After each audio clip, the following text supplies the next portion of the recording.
insurance.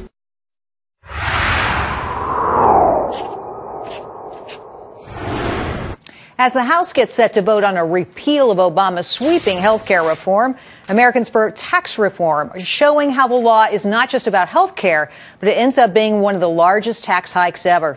The group outlines nearly 24 taxes that will surely hit your pocket. Here are just a few. Starting this month, the $5 billion medicine cabinet tax goes into effect. This means Americans can't use pre-tax accounts such as HSAs or FSAs for over-the-counter meds. And if you wanted to withdraw from your HSA, there will now be a 20% tax, much higher than the normal 10%. Starting in 2013, you will no longer be able to deduct prescription drug coverage as part of Medicare Part D.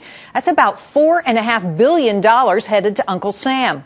Also in 2 years, if you make over that dreaded $250,000 mark, expect your Medicare payroll tax to go from 1.45% to 2.35%.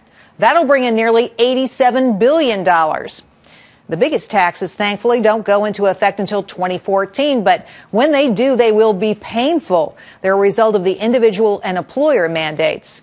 If an employer with at least 50 workers does not provide health coverage, they must pay a $2,000 tax for each employee, and if they make the employees wait, there's an additional $400 tax per employee. And individually, if you refuse to buy coverage, you get your own excise tax.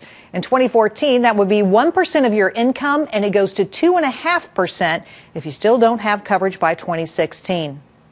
Other taxes include medical device manufacturers getting a more than 2% tax in 2013. Charitable hospitals already have to pay $50,000 if they don't live up to standards set by the law. And businesses will be forced to send out 1099 forms to corporations next year, a huge burden for small employers. The law always has been out of control. We need to throw it out and start over again on a law that would actually reform our health care system.